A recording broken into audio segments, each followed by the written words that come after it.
Hello and welcome back to the Quality Matters Daily Dive. Today we are taking another literal page from Edward Deming's Out of the Crisis.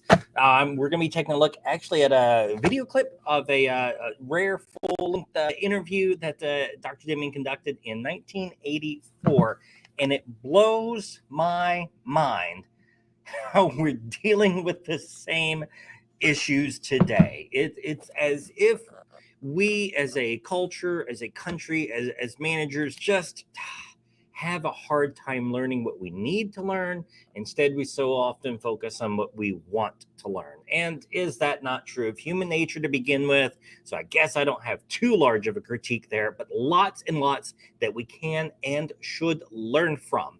So we are looking today at one of Edward Deming's points, and this is the elimination of slogans, exhortations, and targets for the workforce. And these are plastered all over the place, right? So you see everything from safety first, which I always find ironic when I see safety first, and there's kitty litter soaking up oil spills on the floor, right? And railings that are all rusted, and folks working with their safety glasses, but safety first. To zero defects. Great. We want zero defects. So we're going to spend countless millions of dollars on studies and changing the work environment. And we're going to spend more to get to zero defects than if we accept a certain minimum level of defect. Right. So, and these are just some of the surface level complaints against slogans and things of that nature. But it really goes a lot deeper. And Deming makes a really, really fantastic point. And this is kind of what I want to start with. So let me go ahead and add this to the stream. I still have not found a good way to show y'all exactly what I'm reading. I've got another camera here I'm working with, but for now, we'll just do my little snippet post here. All right, so this is taken from Deming's 14 Points Management from the Out of the Crisis. So we want to eliminate slogans, exhortations, and targets for the workforce. Now, a lot of you listening to this are like, well, Kyle, we've got to have targets. We've got to have a rallying cry for people. Doesn't the ISO standard require that we have a policy and objectives? Aren't they supposed to be communicated? And hey, you've even suggested putting it on the wall for folks to see. And aren't we supposed to have objectives that are measurable? Is that not a target? Yes, all of the above is true, but it is in the method of achieving our goals that makes all the difference. I mean, absolutely, the method we do is truly what makes a difference. So let's take a look here. As Deming would call it, it boils down to the system. All right. So elimination of targets, slogans, exhortations, and posters for the workforce that urge them to increase productivity. You know, they say your work is your self-portrait. Would you sign it? I've heard similar things. I've said similar things. This is my work. I take pride in my work and in the job I do. Okay. And we get this whole owner operator mentality within a company. I love it. I've preached it. I've taught it. I've tried to live it myself. But let's examine that just a little deeper. The same is true with so many problems in our workplace and world today. Let's go one step below the surface and see what's there. You can almost think of it like an onion. If you get an onion and ain't been peeled, ain't gonna make your eyes water. But you peel that first layer off the onion, your eyes are gonna start to water. We don't always know it's just one layer beneath the surface. So would you sign it? No, not when you give me a defective canvas to work with, paint that's not suited to the job, worn out brushes. Well, then I cannot call it my work. Posters and slogans like these have never helped anyone do their job better. So really, really kind of interesting take on it. And again, we see these things all over the workplace, and it makes us feel good as managers to say, this is what we believe in, and this is what we focus on, and we're putting this information out here. But you're not living it. And, you know, there's no lack of managers in the workforce today. And Deming makes a really fantastic point about these, is that it's not just It's not just the knowledge of the job, but the knowledge of how to influence and to make changes to the system. So let's take the idea of 0 accidents, 0 injuries, or 0 defects, 2 most common ones that I hear today. Deming's got some other examples that we'll take a look at. But basically what you're doing is you're putting the emphasis, the ownership, the everything on the guy on the production floor doing the work. Well, again, he only has so much of a canvas to work with. Now, he can try real hard, and a good artist can paint with darn near any medium, but we know how rare those artists are. And even then, if you gave them better medium, better materials, they get so much better of a product. So let's take a look at what else Deming has to say here. So he uses the example of do it right the first time. I've used this before, right? Get it right the first time. It sounds great. It really does have this lofty ring to it. You know, we really, really love it. But how can a man make it right the first time when the incoming material's off gauge, off color, or otherwise defective, or his machine's not in good order? See, we're talking about basic processes here, right? So if you're going to say do it right the first time, you had, prior to making that statement, have put all of the necessary resources in place to ensure he has the chance at making it right the first time, right?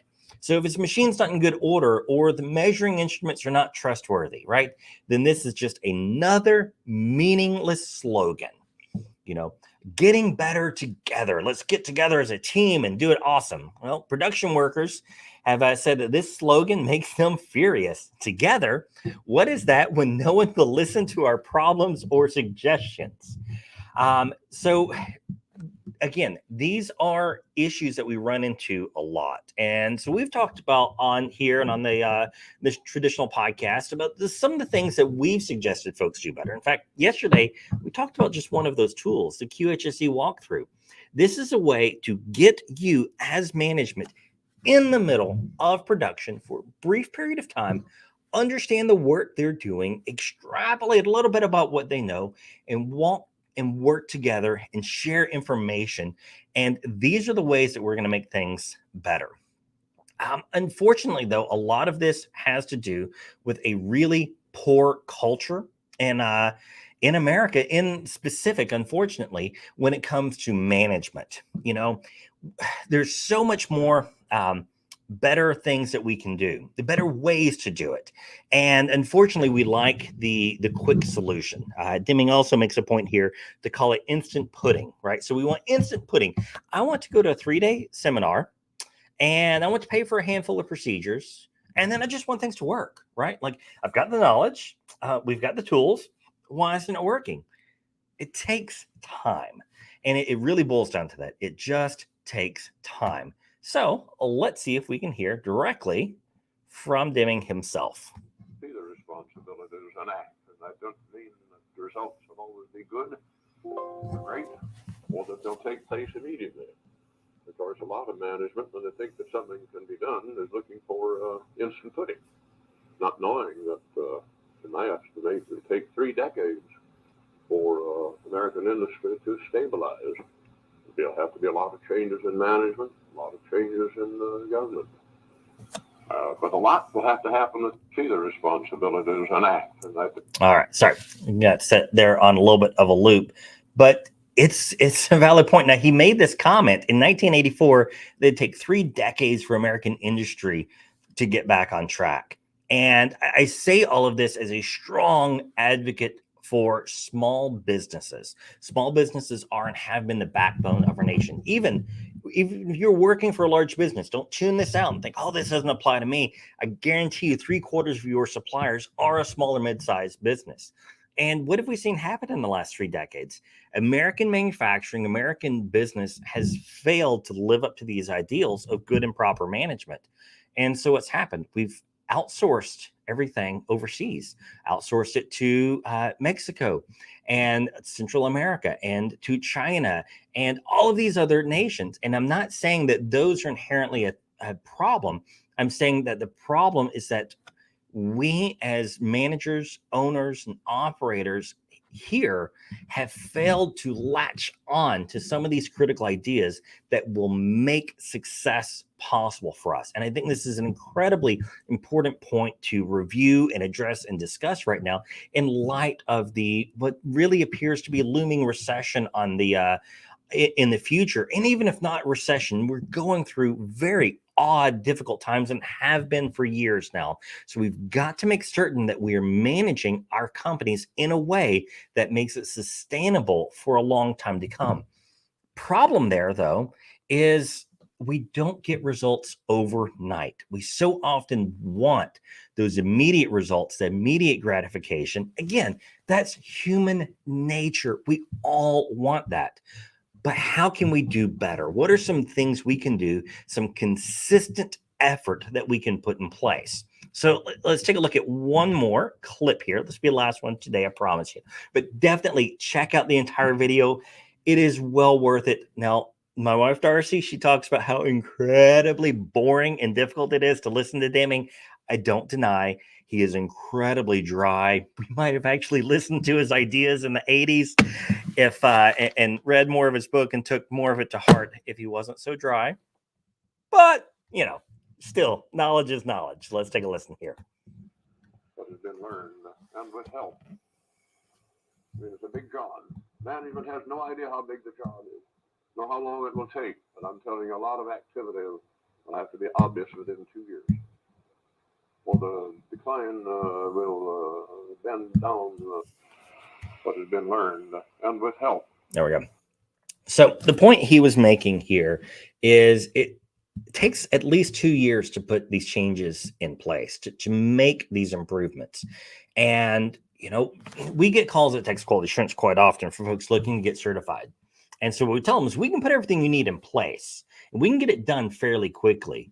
But we want to make certain that this management system is integrated into your business as opposed to one additional layer of complexity. Because we all know what's going to happen with that one additional layer of complexity. We're going to find ways around it. And this is one of the other criticisms and critiques that Deming has on these slogans and targets. So let's say we have a goal. Let's not even choose 0 defects. Let's just say we've got a goal of 10% defects, okay? Kind of an arbitrary number is taken from an interview I listened to from him a while back. But so let's say we take a goal of less than 10% defect, okay? And you've got a buddy that's a welder and you're doing the inspection work for him. And he's coming back at about 10.2, 10.3% defect. Are you going to submit that report? You know, he's probably going to get fired. And especially if we take a look at the culture, corporate culture generated by folks like Jack Welch and GE and his tenure there is, you know, if you know your buddy's going to get fired for that 10.2% defect rate, what are you going to do? I'm not saying it's the right thing to do. I'm saying let's recognize people are people and take human nature into account when we make these decisions and these goals. If I'm the inspector, being honest with you, my buddy is about to lose his job. He's got 3 kids at home. And he's at 10.2% defect, might fudge a couple of those numbers so he's at 9.8, something along those lines. Give him a chance to get better. He's not that far off. It's just a little bit. We can make it work. You know, the porosity of that weld wasn't so bad. It'll work for what we're doing here, right? And you wind up with these things. And what you end up doing is you bake some of this dishonesty into the system. And you know what they say, you know, the road to hell is paved with good intentions. It's true in your business as well. So many of the problems we deal with day to day are baked in as secondary results of a poor system. So that's really all I've got for you today. I cannot tell you how much I strongly encourage everyone. I don't care if you're in quality management or not. If you are in management, if you are in leadership, if you are a business owner, this is a necessary must read. Now, I'll warn you, the first half of the book, fantastic. Second half of the book, we get a little crazy technical. You skip out on the second half, fine. let's go through the first half. Let's get through the 14 points of management. Let's understand these principles and let's put it to work. Let's do what we can to turn around our American industry, American business, small business, and rebuild a culture in our businesses that's going to allow for sustained success in this new technological and global age. So that's all I got for you guys. I hope you've enjoyed it.